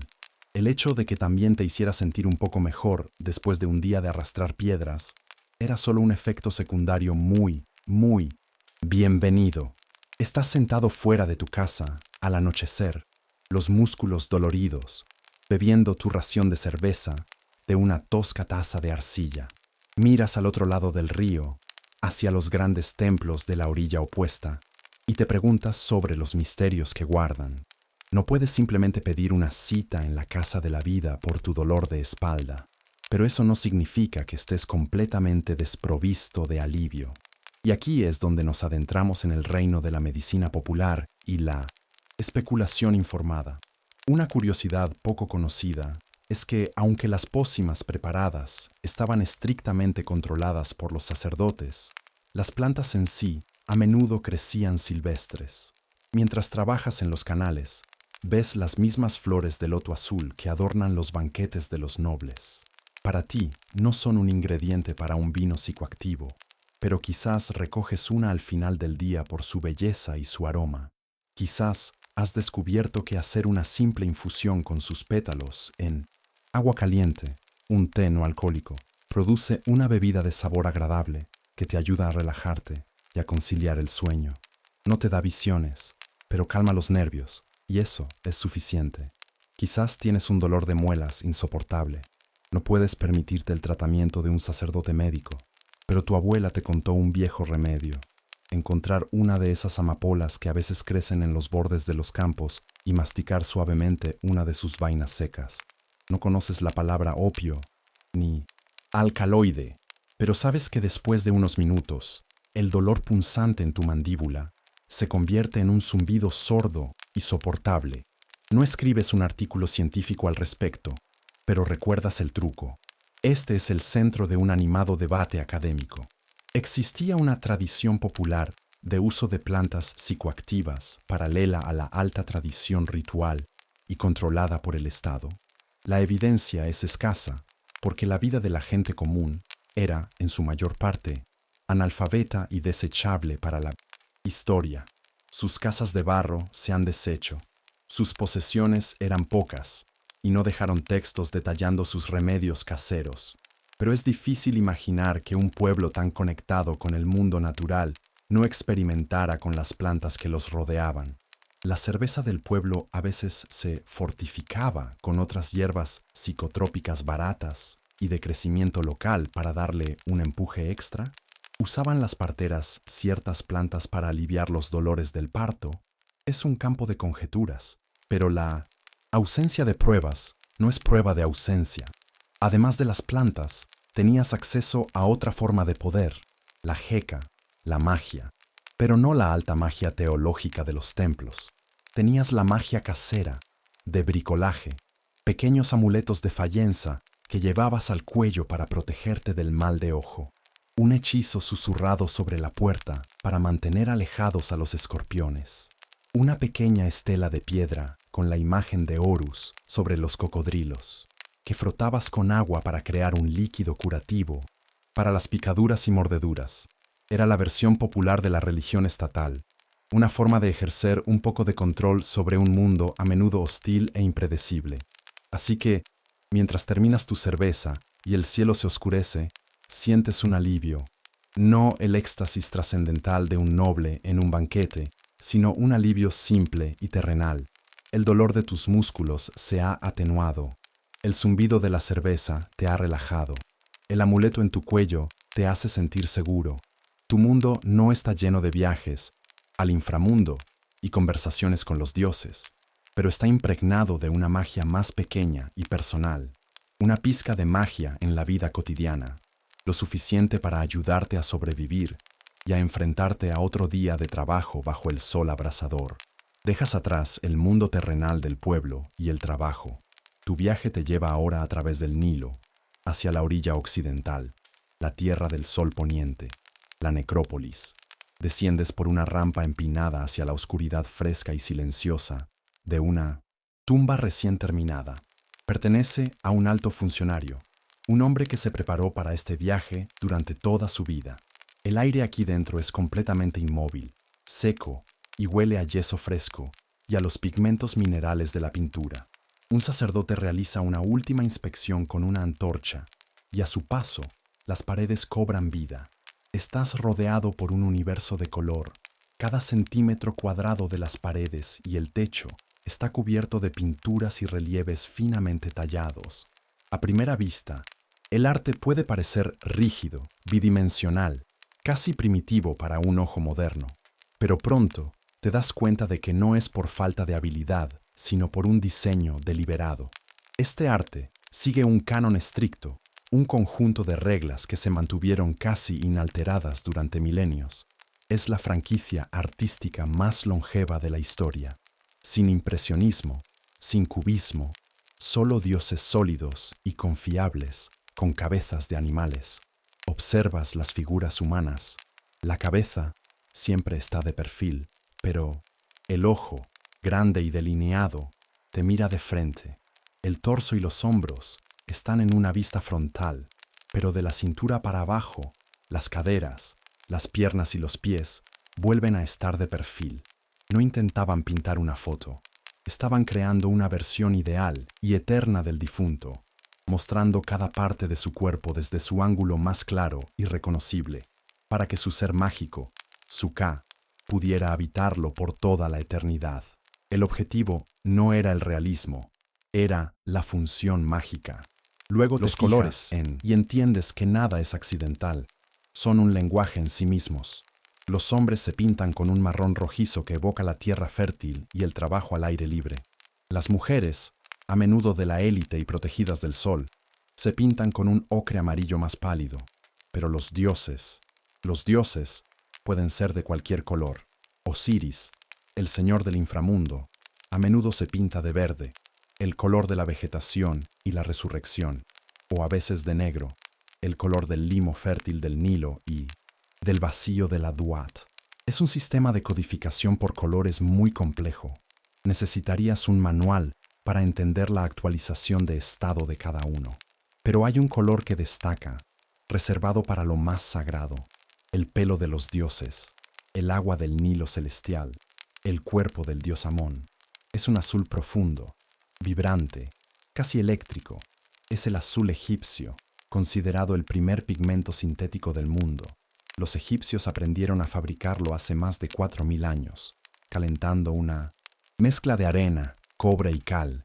Se esforzaron mucho para crear un color que la naturaleza no les proporcionaba fácilmente, un color que capturara la esencia del cielo, del agua primigenia y de la piedra preciosa lapislázuli. Era el color de lo divino. Con todo lo que has aprendido sobre el loto que altera la percepción, sobre la mandrágora que abre la mente, sobre los viajes chamánicos a la Duat, empiezas a mirar estas pinturas de una manera completamente nueva. Ves una escena de banquete. Los nobles, reclinados y sonrientes, sostienen flores de loto azul en sus narices. Es solo un detalle decorativo, como diría un historiador del arte tradicional, o el artista te está mostrando la causa directa de la dicha serena en sus rostros. Miras las representaciones de los dioses. Anubis con su cabeza de chacal, Horus con su cabeza de halcón, Thoth con su cabeza de ibis. La explicación ortodoxa es que esto es puro simbolismo. El chacal vaga por los desiertos de la necrópolis, por lo que es un guardián apropiado de los muertos. El halcón vuela más alto que cualquier otra criatura, por lo que representa la realeza divina y el sol. Pero ahora, una pregunta herética se forma en tu mente. Así que, cuando ves a un dios con cabeza de ibis, ¿es un símbolo teológico profundamente complejo de la sabiduría? ¿O un sacerdote, después de una fuerte dosis de vino de mandrágora, simplemente vio a su amigo Thoth transformarse en un pájaro durante unos minutos y pensó, probablemente debería apuntar esto? Los historiadores del arte se ponen muy nerviosos con esta pregunta. ¿Podrían estas formas stereomórficas ser el intento de un artista de representar las visiones fluidas y metamórficas experimentadas en un trance, donde las fronteras entre lo humano y lo animal se disuelven? Tu mirada se posa en otra escena. El alma del difunto, Suba, se representa como un pájaro con cabeza humana. Está revoloteando sobre su propia momia, que yace en un lecho funerario. ¿Es solo una linda caricatura de un concepto abstracto? ¿O es una representación literal de una experiencia extracorporal? Un fenómeno que se informa constantemente en estados alterados de conciencia en todas las culturas y épocas. De repente, el arte parece menos un código que hay que descifrar y más un testimonio que hay que creer. Finalmente, tus ojos siguen el friso principal, que narra el viaje del difunto a través de la Duat. Lo ves en la barca solar, presentando sus respetos a los dioses de cada hora de la noche. Lo ves recitando los hechizos correctos ante los guardianes de las puertas. Lo ves en la sala del juicio final, su corazón siendo pesado en la balanza contra la pluma de Ma'at, la verdad y el orden cósmico. Antes, podrías haberlo visto como una tira cómica religiosa. Ahora, lo ves como lo que probablemente era, un mapa visionario, pintado por artistas que seguían las indicaciones de los informes de viaje de los sacerdotes que habían explorado esas regiones. Te das cuenta de que el arte egipcio no era solo sobre el cosmos, era un intento de pintar el cosmos tal como se ve con los ojos abiertos, pero con una mente liberada de sus percepciones ordinarias. Las paredes de la tumba no son solo decoración, son un grimorio visual, una guía de usuario para la eternidad, pintada con los colores de un sueño lúcido. Has visto la belleza, la curación y la revelación que estas plantas pueden ofrecer. Has presenciado el éxtasis de un festival y la calma de un templo, pero toda luz proyecta una sombra y todo poder puede ser corrompido. Ahora, tu viaje te lleva a los pasillos oscuros de un palacio real durante la noche, donde los susurros son tan peligrosos como las dagas y el conocimiento de los jardines sagrados se convierte en un arma silenciosa. El aire en el palacio es espeso con intriga, facciones políticas, esposas rivales del harén, hijos ambiciosos. Todos compiten por el favor y el poder del faraón. Y te das cuenta de que, en un mundo así, ascender en la escala política a veces puede implicar eliminar literalmente los peldaños que tienes por encima. Y un veneno bien colocado e indetectable es mucho más silencioso que un accidente de carro. Sigues a un sacerdote de alto rango. No es el amable sanador de la casa de la vida. Este es un hombre cuya lealtad no es a los dioses, sino a una de las reinas menores del harén. Entra en un laboratorio privado, una versión en miniatura de la farmacia del templo, Pero aquí el propósito no es la curación. Ves cómo toma las mismas plantas, pero su intención es diferente. Muele los ingredientes no con un cántico de sanación, sino con un susurro de maldición. Y aquí te enfrentas a un hecho histórico sombrío. Las conspiraciones para asesinar al faraón eran reales. El caso más famoso está documentado en el Papiro Judicial de Turín, que detalla la conspiración del harén contra el faraón Ramsés III. Una de sus esposas secundarias, la reina Tille, conspiró para asesinarlo y colocar a su propio hijo en el trono. Los textos hablan de que los conspiradores usaron escritos mágicos y figurillas de cera para maldecir al faraón. Pero aquí surge el debate académico. ¿Era la magia un eufemismo para el veneno? ¿O creían que ambas cosas eran lo mismo? Para un egipcio, la línea entre una maldición y un veneno era borrosa. El veneno podía ser simplemente el vehículo físico, el recipiente que transportaba el poder de la maldición al cuerpo de la víctima. El sacerdote que estás observando mezcla una pasta. Contiene mandrágora, pero quizás en una dosis mucho mayor. Quizás contiene adelfa, una hermosa flor común en los jardines egipcios, pero que también es un potente veneno para el corazón. El conocimiento que cura es el mismo que mata. La única diferencia es la dosis. El mismo sacerdote que podría salvar tu vida con una medida perfecta de una planta, podría también ayudarte a jubilar anticipadamente a un rival político. Era un conjunto de habilidades muy versátil. Todo dependía de las necesidades del cliente. El sacerdote disuelve una pequeña cantidad de la pasta en una copa de vino. Es incolora, inodora. El arma, perfecta. Se la entrega a un sirviente cómplice, quien se la llevará al copero de un general rival. El poder de estas plantas no era solo para ver el cielo, sino también para crear el infierno en la tierra. Pero el peligro no era solo físico. Había también un peligro para el alma. ¿Qué pasaba si el viaje salía mal? ¿Has visto la ruta idealizada hacia los campos de 1960.000? Aru, el viaje guiado por Ra. Pero no todos los viajes eran así. ¿Te imaginas a un iniciado imprudente o a alguien que consume una de estas sustancias con el corazón lleno de miedo o malicia? Su viaje a la Duat no sería un recorrido turístico. No todos los viajes a la Duat eran un tour guiado con Ra. A veces, si te equivocabas con la receta o tus intenciones eran impuras, no obtenías los campos celestiales.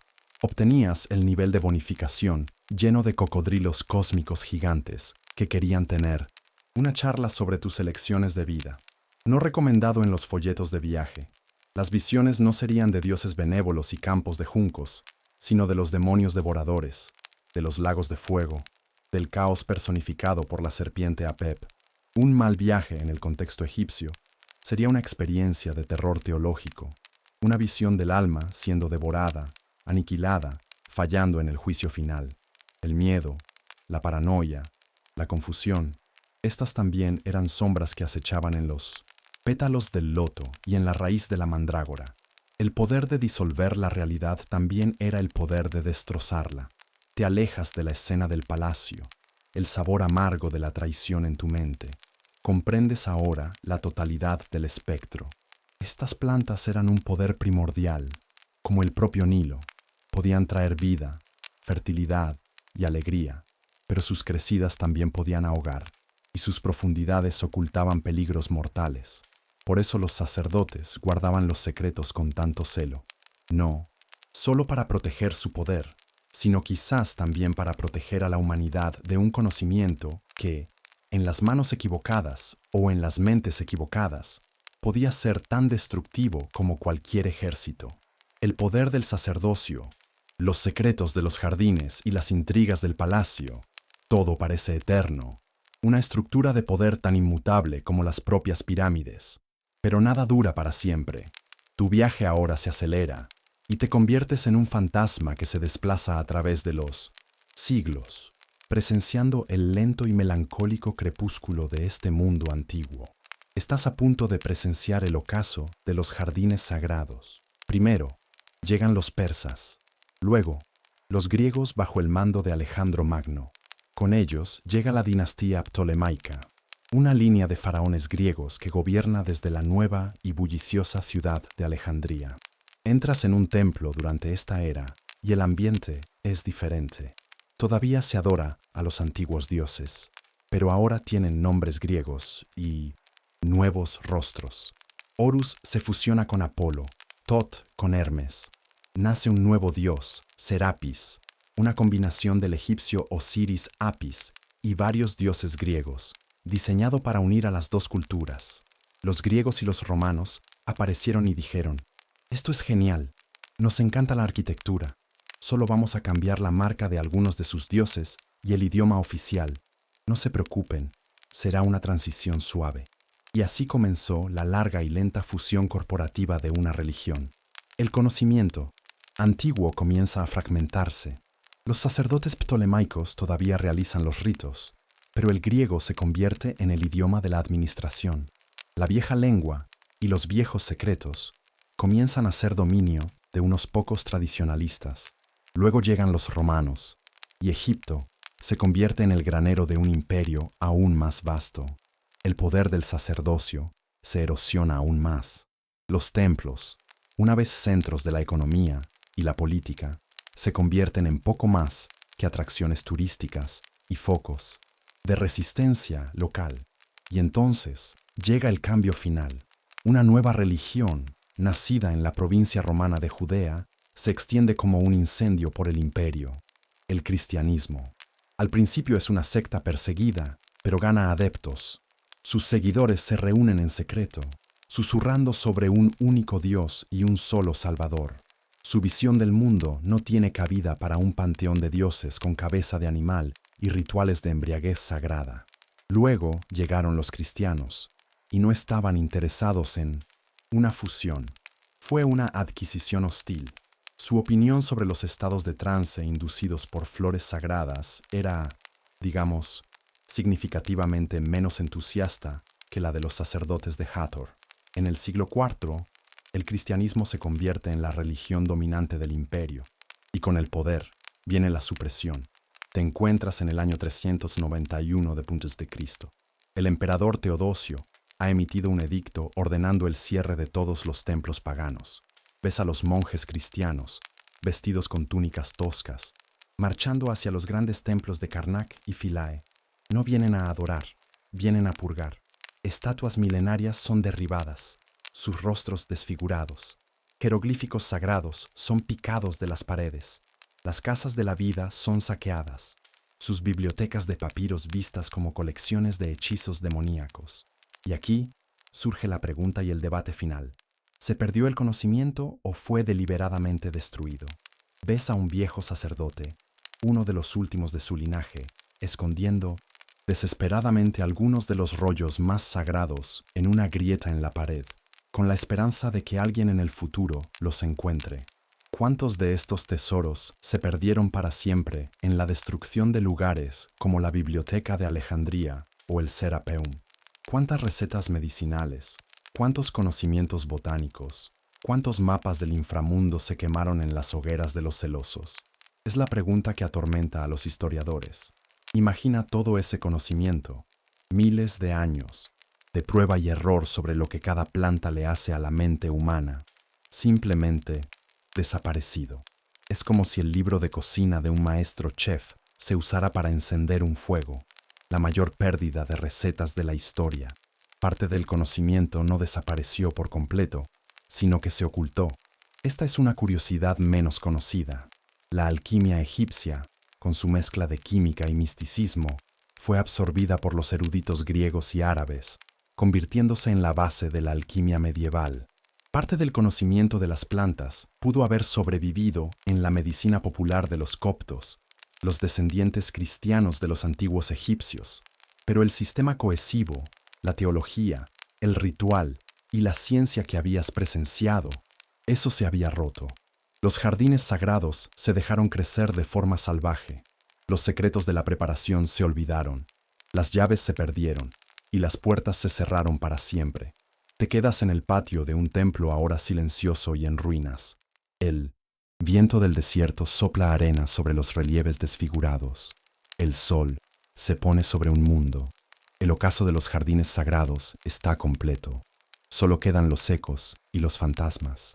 El viento del desierto sopla a través de las columnas rotas del templo. El sol, ese Dios que una vez fue el centro del universo, se hunde en el horizonte, y la larga sombra de la noche se extiende sobre la tierra de Egipto. Tu largo viaje a través del tiempo y la conciencia está llegando a su fin. Has probado el vino de loto en un banquete de nobles. Has bailado en el sagrado caos de un festival. Has presenciado la misericordia silenciosa de la amapola en la casa de la vida. Has sentido el peligroso poder de la mandrágora. Has viajado por los caminos estelares de la Duat y has visto cómo se plasmaban esas visiones en las paredes de las tumbas. Has olido el humo secreto de Seshat y has sido testigo del monopolio del conocimiento guardado por los sacerdotes. Has visto la vida del granjero, con su magia, pequeña y terrenal, y la oscura red de venenos e intrigas en el palacio. Finalmente, has observado la lenta y triste muerte de esta antigua fe, sus secretos dispersados por el viento o quemados por el fuego de una nueva creencia. Todo ese vasto y complejo sistema de conocimiento, refinado durante 3 milenios, casi se desvaneció por completo. Y, sin embargo, quedan ecos, susurros en la arena. El misterio de las momias viajeras, con su química imposible de cocaína y nicotina, sigue siendo un fantasma en la máquina de la historia, una anomalía que se niega a ser explicada del todo. Es quizás el último y más extraño mensaje de este mundo perdido, un eco que nos recuerda lo poco que realmente sabemos. Las arenas del tiempo han cubierto los jardines sagrados. Los nombres de las plantas de poder han sido olvidados. Las recetas se han convertido en polvo. Lo que una vez fue una ciencia del alma, una tecnología de la conciencia, ahora es solo una nota a pie de página, una teoría marginal, una historia para dormir. Te quedas solo en el silencio del desierto, bajo un mar de estrellas que son las mismas que miraron los faraones, y te das cuenta de que la historia no es solo lo que recordamos, sino también el vasto e inconmensurable océano de lo que hemos olvidado. Y en ese océano de silencio, los secretos de los antiguos egipcios duermen profunda e ininterrumpidamente. Y ahora es tiempo de que tú también descanses. Deja que el desierto, la historia y todos sus misterios se desvanezcan suavemente. Siente el peso de tu cuerpo hundiéndose cómodamente en tu cama. Es un peso agradable, un ancla que te mantiene seguro mientras tu mente se prepara para flotar. El aire que respiras es lento y profundo. Con cada exhalación, liberas cualquier tensión que quede en tus hombros, en tu cuello, en tu mandíbula. Suéltalo todo. Imagina que las arenas del tiempo, suaves y cálidas, están cubriendo tus pies, tus piernas, trayendo una sensación de calma y pesadez. La arena sube cubriendo tu torso, tus brazos, silenciando el mundo exterior. Tus pensamientos, que han viajado tan lejos esta noche, ahora se vuelven como nubes suaves en el cielo del atardecer. No tienes que aferrarte a ellos. Simplemente obsérvalos mientras se alejan flotando, disolviéndose uno por uno en la creciente oscuridad. Estás flotando ahora en un río tranquilo y oscuro, como el Nilo por la noche. La corriente es lenta, muy lenta, y te mece suavemente. No hay nada que hacer. Solo este suave movimiento, este dejarse llevar, hundiéndote más y más en la comodidad, en la quietud. Cada sonido a tu alrededor se convierte en parte de tu relajación, empujándote más profundamente en el sueño. El zumbido de un ventilador, el silencio de la noche, todo te dice que es seguro descansar. El viaje ha terminado, el conocimiento está a salvo, y ahora solo queda el sueño, un sueño profundo, pacífico y reparador. Duerme, duerme, duerme profundamente ahora.